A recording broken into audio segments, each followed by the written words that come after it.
नमस्कार विद्यार्थी मित्र हो. नवनाथ खेत्रे या यूट्यूब चॅनलवरती तुमचे सर्वांचे स्वागत आहे. आज आपण ह्या व्हिडिओमध्ये बघणार आहोत महा TET परीक्षेसाठी अत्यंत उपयुक्त असणारा बालमानसशास्त्र व अध्यापनशास्त्र या विषयावर आधारित मागील वर्षीचे सराव प्रश्न बघणार आहोत. मित्र हो, अशाच नवनवीन व्हिडिओसाठी नवनाथ खेत्री या यूट्यूब चॅनलला सबस्क्राईब करा, लाईक करा, शेअर करा आणि कमेंट करायला विसरू नका. चला तर पहा, व्हिडिओला सुरुवात करू. चला पहा, पहिला प्रश्न बघा. खालीलपैकी कोणती अध्यापनाची तत्वे आहेत? तर अध्यापनाची आपल्याला तत्व बघायचे आहे. तर याचं योग्य उत्तर आहे नंबर 4. अ, ब, क आणि ड हे सर्व अध्यापनाची तत्वे आहेत. म्हणजेच सहनशीलता, व्यक्तिगत फरक, लोकशाही प्रधानता आणि योजनाबद्धता हे अध्यापनाची तत्व असलेली आपल्याला दिसून येतात. त्या व्यतिरिक्त तत्व बघायचे झाले तर अध्यापनाचा विद्यार्थी हा केंद्रबिंदू मानून अध्यापन पद्धती आणि तंत्र याचा वापर केला जातो. अध्यापन सूत्र हे विद्यार्थीत सहभागी असले पाहिजे. विद्यार्थी अभिरुची, व्यक्तिगत फरक, योजनाबद्ध आणि दैनंदिन अनुभव आणि अध्यापन साधने, लोकशाही प्रधानता, शैक्षणिक साहित्य याचा वापर करून विद्यार्थ्यांच्या दैनंदिन अनुभवाचा अध्यापनावर किंवा सहनशीलतेवर होणारा परिणाम हे बी तत्व आपल्याला लक्षात घ्यावे लागतील. यानंतरचा प्रश्न आहे, खालीलपैकी आक्षेपापैकी बाल्योद्यापन पद्धतीवर कोणता आक्षेप असत्य आहे? तर याचं योग्य उत्तर आहे 4 नंबर. मुलांना खूप स्वातंत्र्य मिळते हा आक्षेप आहे. हा आक्षेप असत्य आहे. बालोपाध्यान या पद्धतीमध्ये हे आक्षेप चुकीचा आहे. यानंतरचा प्रश्न आहे, खालील मूल्यमापनाच्या साधनामधील कोणती साधने निरीक्षण तंत्रासाठी वापरली जातात? तर याचं योग्य उत्तर आहे नंबर 2 नंबर.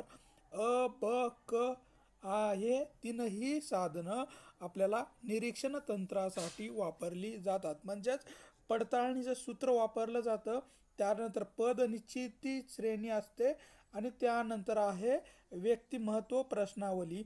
या तीनही तंत्रांचा वापर निरीक्षण तंत्रासाठी केला जातो.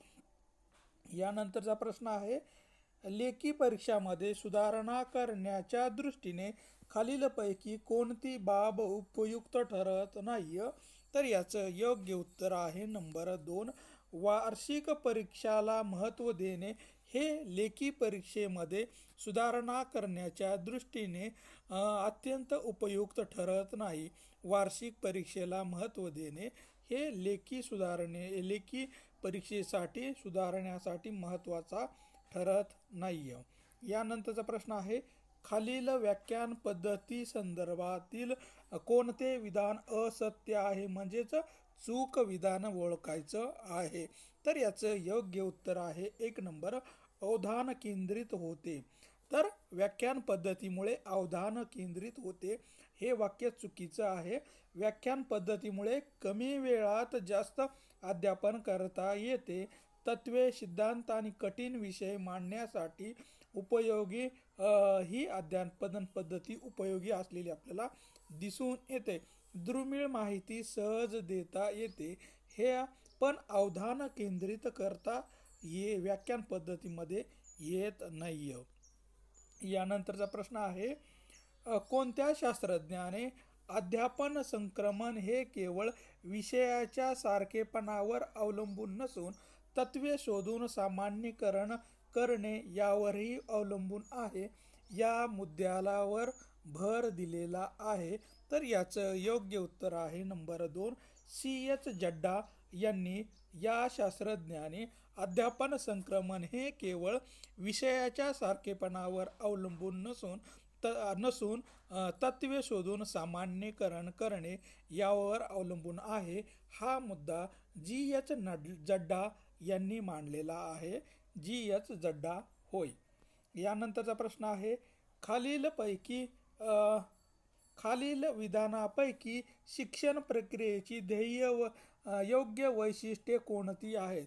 खालील विधानापैकी शिक्षण प्रक्रियेची योग्य वैशिष्ट्ये कोणती आहे? तर याचं योग्य उत्तर आहे 4 नंबर. अ, ब, क आणि ड हे सर्वच शिक्षण प्रक्रियेतील योग्य वैशिष्ट्ये असलेले आपल्याला दिसून येतात. म्हणजेच शिक्षण ही त्रिकेंद्रात्मक प्रक्रिया आहे, हे विधान बरोबर आहे. शिक्षण ही स्वयंस्फूर्ण प्रक्रिया आहे, हे पण एक वैशिष्ट्य आहे. शिक्षण ही एक नैसर्गिक आणि सहज प्रक्रिया आहे, हे पण एक वैशिष्ट्य आहे. आणि शिक्षण ही अखंडपणे चालणारी प्रक्रिया आहे, हेही एक शिक्षण प्रक्रियेचं एक वैशिष्ट्य असलेलं आपल्याला दिसून येतं.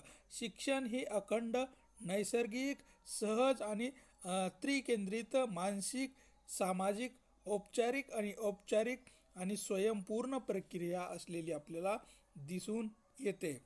यानंतरचा प्रश्न आहे, व्यक्ती विकासासंदर्भात खालीलपैकी कोणते विधान योग्य आहे? व्यक्ती विकासासंदर्भात खालीलपैकी कोणते विधान योग्य आहे? तर याचं योग्य उत्तर आहे नंबर 3. विकासावर अनुवंश आणि परिसर याचा पूरक प्रभाव पडत असतो. म्हणजे व्यक्ती विकासासाठी अनुवंशिक आणि परिसराचा त्यावर प्रभाव पडत असतो. यानंतरचा प्रश्न आहे, कुमार अवस्थेतील मानसिक आणि भावनिक विकासासंदर्भातील खालीलपैकी कोणते विधान असत्य आहे? म्हणजेच चूक विधान आपल्याला ओळखायचं आहे. तर याचं योग्य उत्तर आहे 3 नंबर. या वयात शब्दसंपत्ती वाढविण्याकडे कल असतो, हे विधान चुकीचं आपल्याला असलेलं दिसून येतं. म्हणजेच कुमार अवस्थेतील मानसिक आणि भावनिक विकासासंदर्भामध्ये खालील विधान चूक ओळखायचं आहे. या वयात शब्दसंपत्ती वाढविण्यासाठी कल असतो, हे चुकीचं विधान आहे. यानंतरचा प्रश्न आहे, किशोर अवस्थेतील मुलाच्या विकासासाठी शिक्षकांनी खालीलपैकी कोणत्या गोष्टी करणे आवश्यक आहे? तर याचं योग्य उत्तर आहे 3 नंबर.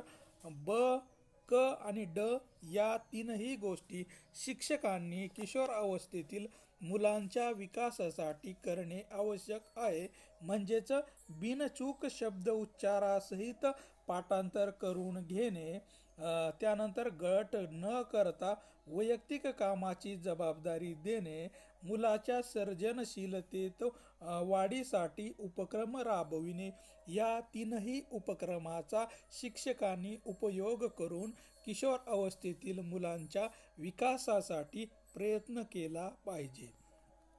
यानंतरचा प्रश्न आहे, खालीलपैकी कोणते उदाहरण मृताकडून अमृताकडे या अध्यापन सूत्रावर आधारित आहे? तर याचं योग्य उत्तर आहे 1 नंबर. म्हणजेच अ, ब आणि क. म्हणजेच भूगोल विषयात नकाशाचा वापर करणे, विद्यार्थ्यांना थोर नेत्याची चरित्र सांगणे आणि निसर्ग चित्र शिकवताना चित्र दाखवणे, या अध्यापन सूत्राचा वापर करून अमूर्त गोष्टीकडून अमूर्त गोष्टीकडे जाणे, हे या अध्यापन तंत्राचं सूत्र असलेलं आपल्याला दिसून येतं.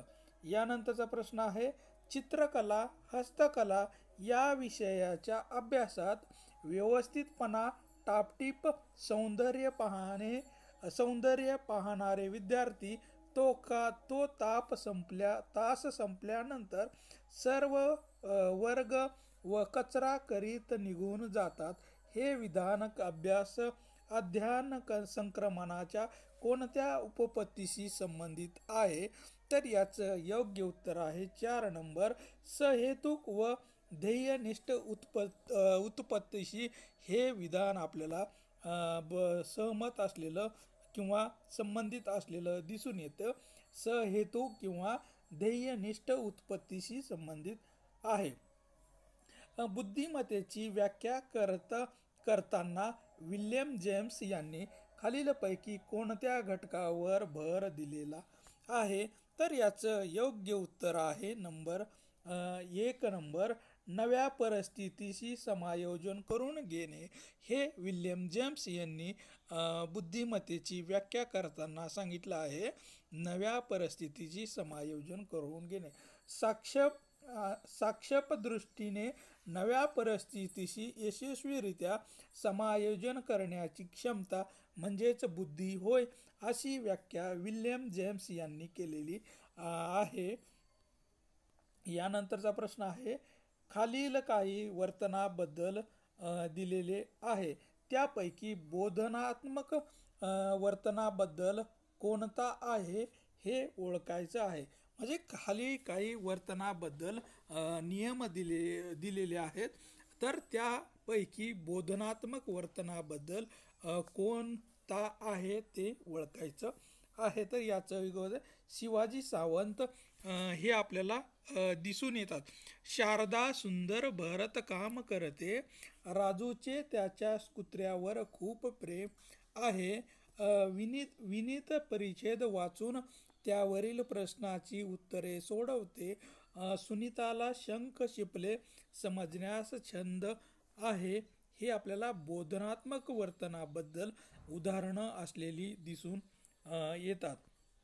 यानंतरचा प्रश्न, एकाच वेळी एक पायरी ताबडतोब पडताना सक्रिय प्रतिसाद ही तत्वे असलेली क्रमन्वित अध्ययन खालीलपैकी कोणत्या उपपत्तीवर आधारित आहे? तर याचं योग्य उत्तर आहे नंबर 3, साधक अभिसंधान या पद्धतीवर आधारित हे उदाहरण असलेलं आपल्याला दिसून येतं. साधक अधिसंधान पद्धतीवर. यानंतरच असे, प्रतिक्रियामधील जोश आणि आवेश वाढविणारी स्थिती म्हणजेच प्रेरणा ही व्याख्या कोणाची आहे? प्रतिक्रियामधील जोश आणि आवेश वाढविणारी स्थिती म्हणजेच प्रेरणा ही व्याख्या कोणाची आहे? तर याचं योग्य उत्तर आहे 4 नंबर, लीड्से यांनी ही व्याख्या केलेली आपल्याला दिसून येते. लीड्से प्रतिक्रियामधील जोश किंवा अवशेष वाढविणारी स्थिती म्हणजेच प्रेरणा होय, अशी व्याख्या लीड्से यांनी केलेली आहे.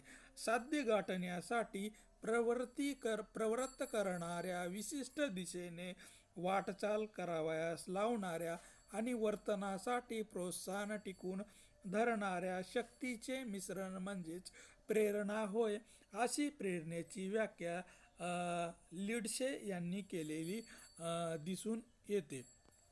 यानंतरचा प्रश्न आहे, खालील मर्यादापैकी प्रयोग पद्धतीच्या कोणत्या योग्य मर्यादा आहेत? तर याचं योग्य उत्तर आहे नंबर 2 नंबर, ब, क आणि ड या 3 प्रयोग पद्धतीच्या मर्यादा दिसून येतात. म्हणजेच ही पद्धती अधिक खर्चिक व वेळखाऊ स्वरूपाची आहे. शिक्षण ही नैसर्गिक व सहज प्रक्रिया आहे. त्यानंतर शिक्षण ही अखंडपणे चालणारी प्रक्रिया आहे. ह्या 3ही प्रयोग पद्धतीच्या योग्य मर्यादा असलेल्या आपल्याला दिसून येतात. यानंतरचा प्रश्न आहे, विस्मरण ही महत्त्वाची प्रक्रिया आहे. खालीलपैकी विस्मरणाबाबत कोणते विधान सत्य आहे? तर याचं योग्य उत्तर आहे 3 नंबर, अ आणि ड हे विधान आपल्याला सत्य असलेले दिसून येतात.